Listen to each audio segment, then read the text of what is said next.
आपको आपकी और सुनाना नहीं रहा। तो प्लीज़ मुझे लाइक नहीं किया तो लाइक कर दे, शेयर कर दे, सब्सक्राइब कर दे। आपका बहुत बहुत शुक्रिया।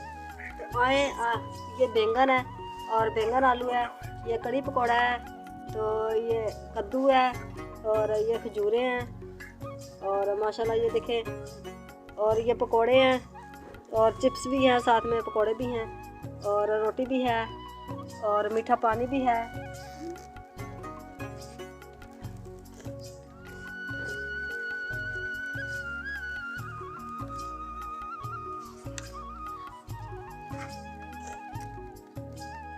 तो ये देखो, प्लीज़ मुझे आपने लाइक करना, ज़्यादा से ज़्यादा सब्सक्राइब कर देना। आपका बहुत बहुत शुक्रिया। मैं इतने दिन वीडियो नहीं लगा सकी और अम्मी भी घर गई हुई थी।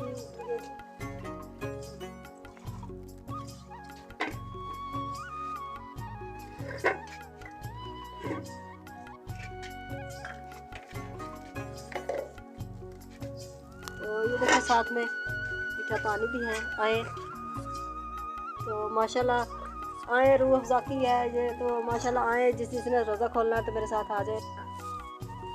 ये रूह अफ़ज़ा का पानी बनाया हुआ हमने, तो जिसने रोज़ा खोलना है तो आए मेरे साथ रोज़ा खोल लें। तो ये देखें माशाल्लाह, तो मुझे ज़्यादा से ज़्यादा आपने लाइक करना, शेयर करना। ये देखें, सादा पानी भी है साथ में और